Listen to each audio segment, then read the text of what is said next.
And so look at housing. You guys always complain, oh, I can't afford a house. Well, wait till it crashes, then you buy a house, right?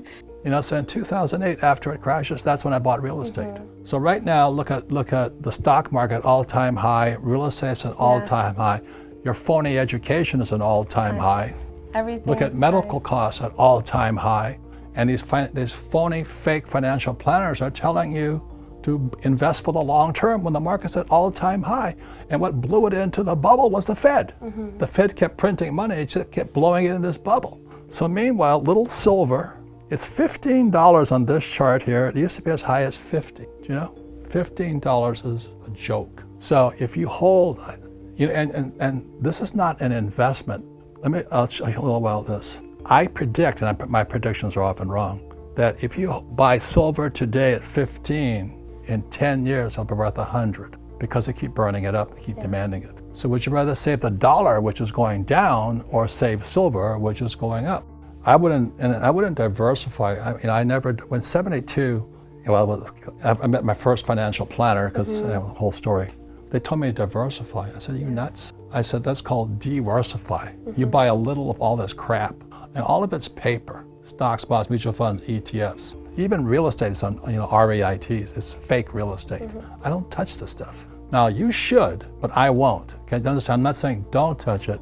I'm saying be aware of what's real and what's fake here. So when I was about your age, okay, so that was about fake. I'm flying behind enemy lines in Vietnam, and I realized I was being lied to by my own government, my own teachers, and especially Wall Street. So when I was about 25 years old, I bought my first gold coin. It was 50 bucks. Today it's worth about 15, now it's about 1,800 today. So I never saved a dollar. And what I started to do then, as I got older, I just saved gold. So if you look at me today, here I am here, and then today I'm adding plata. So rather than saving dollars, which was going down in value, I just saved gold and silver. And it just became a habit. It was, sometimes it was hard because I didn't have any money, but I still had the discipline to go and buy. My Kim and I talk about how we would just save little silver, buy it and buy it, buy it.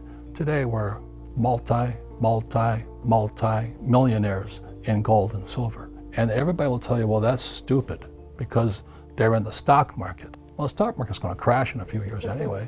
And this goes up and down too.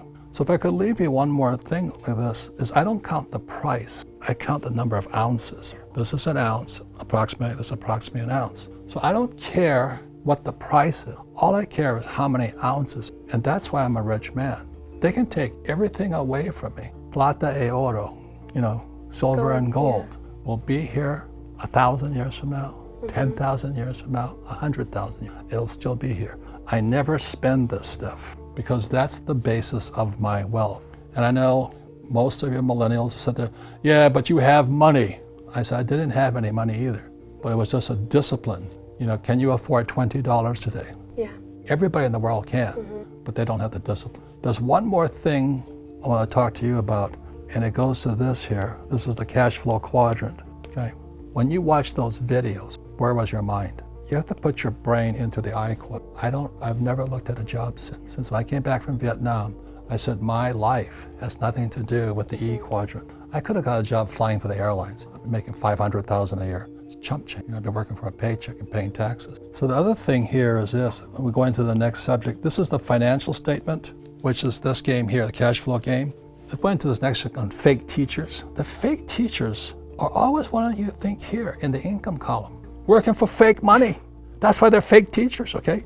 And when I was your age at 25, my brain went into the asset column. That's the only place I think about today. When you look again at the cash flow quadrant, the E, S, B, and the I, the trouble with most millennials is your brain is still in the E quadrant. When I asked you to watch those videos, I was putting your brain in the I quadrant. And so the most important thing, if you're going to be successful in your lifetime, is get your damn brain out of the E quadrant or the S quadrant. You're working for money. You've got to get your brain into the I quadrant. I don't recommend the B quadrant. It's too hard for most people. But anyway, all I focus on is here. I don't care how much money I make. All I want are assets. So I'm a rich man because my brain is not where the most teachers are, which is ease. My poor dad. My rich dad was in the I quadrant. Get the difference? Stop listening to fake teachers. People say, what would you do with your kid today? I take him out of school. I would homeschool my kid. I wouldn't put him in school because they learn to be socialists and communists. Fine. I want to teach my kid to be a capitalist. And the capitalists are on the B and the I side. The socialists and communists are on the E and the S side. That's Bernie Sanders, AOC, and all that, Elizabeth Warren. The average millennial or human being coming out, they want the high-paying job. Your brain is in the income column. And then you think about, how am I going to cover my expenses? What's your first expense? Tax. The reason you want to work for fake money is your first line of expense is called tax. That's silly. And then you think, oh, I'm going to buy a house, I'm going to buy a car, I'm going to buy this, I'm going to buy that. So your brain is then stuck in the liability column that your school teachers will tell you, well, your house is an asset, your car is an asset, your college education is an asset. Yeah. So the reason I asked you to watch those videos was pull your head out of what they taught you in school and get it into the I quadrant. I mean, the asset column or the I quadrant. The I quadrant is the inside trader. I trade from the inside. I don't buy stocks, bonds, mutual funds, or ETFs because I'm an insider. I don't trade from the outside, but that takes training. The moment you put your brain through the video in the I quadrant and the asset quadrant, you start to see a different world. Small ebook, big impact, the wealth tree. The only 4 ways that will make you financially free forever. Download it here for free.